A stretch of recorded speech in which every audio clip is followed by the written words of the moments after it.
They lied about the moon, and it's not about the landing.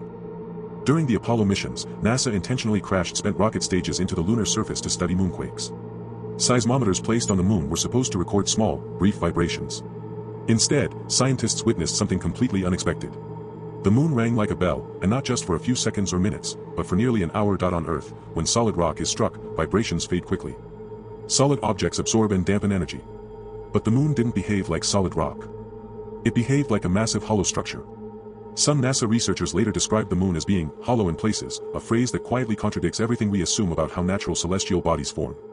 Mainstream science says the moon formed when a Mars-sized object slammed into Earth billions of years ago, sending debris into orbit that eventually clumped together. But this theory struggles to explain several odd details. The moon's orbit is unusually stable. Its size and distance from Earth are almost perfectly positioned to create total solar eclipses.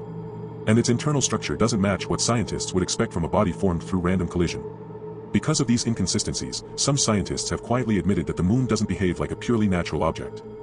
It behaves more like something engineered. Not necessarily a base. Not necessarily inhabited. But possibly a constructed object on a planetary scale. And here's the part that makes people uneasy. After 1972, humans never went back to the moon. Not once. No permanent bases.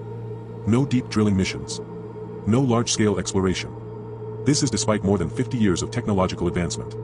We can send robots to Mars, yet we haven't returned humans to the moon.